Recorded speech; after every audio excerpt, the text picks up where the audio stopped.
ఇక్కడ కూడా ఒకటి ఉందండి పపాయ చెట్టు. ఇది ఇల్లెనకాల చెట్టు. ఇది రౌండ్ కాస్తాయండి పండ్లు. అవి పొడుగ్గా కాస్తాయి, ఇవి రౌండ్గా కాస్తాయి. ఎట్లున్నాయి చెప్పండి ఫ్రెండ్స్ మీరు. ఇక్కడ కూడా ఎల్లో ఫ్లవర్స్ అండి. మొత్తం బంగ్లా పైన మొత్తం ఇట్లా చుట్టేసుకొని ఉందండి ఈ చెట్టు. మళ్ళీ ఇక్కడ శివునికి పెడతారంట ఈ ఫ్లవర్స్.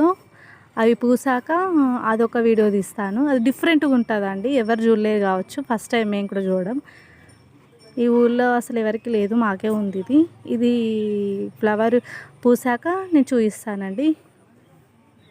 ఇది కూడా మొత్తం కట్ చేసామండి మొత్తం.